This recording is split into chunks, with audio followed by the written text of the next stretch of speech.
The activity that we're going to be looking at today focuses primarily on vision and awareness. This is what's referred to as pattern play. So basically the setup is quite simple. It's a trapezoid pattern set up with 4 different cones that you'll be able to see on the video in a second.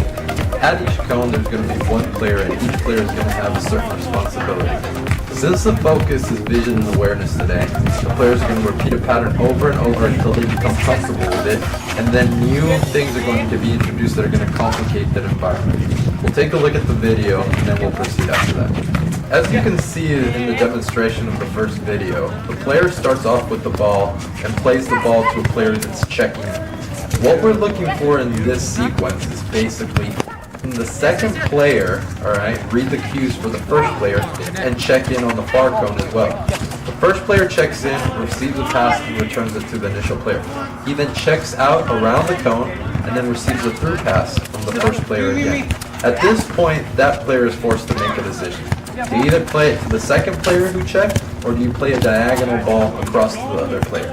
In the first progression of this activity, we're basically looking for that player to always play the diagonal ball, since it's the direction that his body is squared in, and it's the most reasonable and easiest pass to complete. The way we're going to progress this activity is basically the coach will now be holding the 2 cones.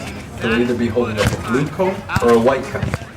The moment the first pass is made to that initial checking player, and the moment they make contact, the coach will hold up either a blue cone or a white cone. This will force the player who's making the penetrating pass to decide, is he going to make a diagonal pass, or is he going to make a pass to the player that's checking out around the cone? What we're looking for is can players have their head moving prior to making decisions so they can get an overall picture of their environment.